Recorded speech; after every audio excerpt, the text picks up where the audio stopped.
We're heading out of Sydney Harbour with marine pilot Luke Nye. We're on our way to meet an oil tanker called the Pantelis. It's due into Sydney to make a delivery. Pantelis, Sydney pilot, good afternoon, Captain. We're on our way to you now. 2 kilometres outside the Heads, we catch our first glimpse. From this angle, it's a monolith rising out of the waves, and it's Luke's job to steer it past the Heads and through the busy harbour. First, though, he's got to get on board. Next one. Now, this is one of the most dangerous jobs for pilots in the harbour. It's getting on the ship. But both vessels are not only moving, the pilot vessel and the ship, but they're going up and down, rising and falling up to 5, 6, 7 metres every few seconds.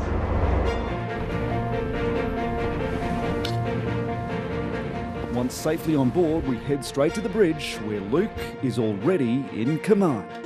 Steer 212. Yes. Luke knows the harbour like the back of his hand, how deep it is at any given point, and where a ship of this size can safely navigate. My view of the harbour is one of, it's almost transparent. I'm looking at the dangers underneath. Consciously aware of the traffic, but I've got in my head where I want the ship to be at all times.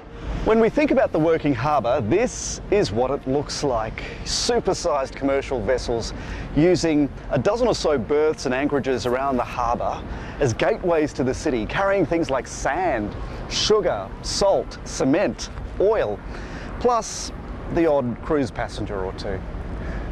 Coming into Sydney Harbour now, we've just come around Bradley's Head, the whole cityscape's opened up. This is where the captains on cruise ships will tell us that all their passengers want to see 2 harbours in the world, New York and Sydney, and that's the view that they want to see. Sydney Harbour is in Luke's DNA. His great-grandfather was a marine pilot. Can you see your old family home from here? Not yet, but round the corner. He grew up in Greenwich, overlooking the very tanker berth we're heading to today. As a child, he'd dress in overalls and pretend he worked there. What does it mean to you to get to do this job every day when you've wanted this job for so long, since you were a little boy? But to be a pilot in the port where you've always wanted to do it, I'm very fortunate, you know, and I don't lose sight of that any day. Under the harbour bridge, and our destination is in sight. So we're coming up to the business end now where Luke is about to park the ship. Is that what you call it?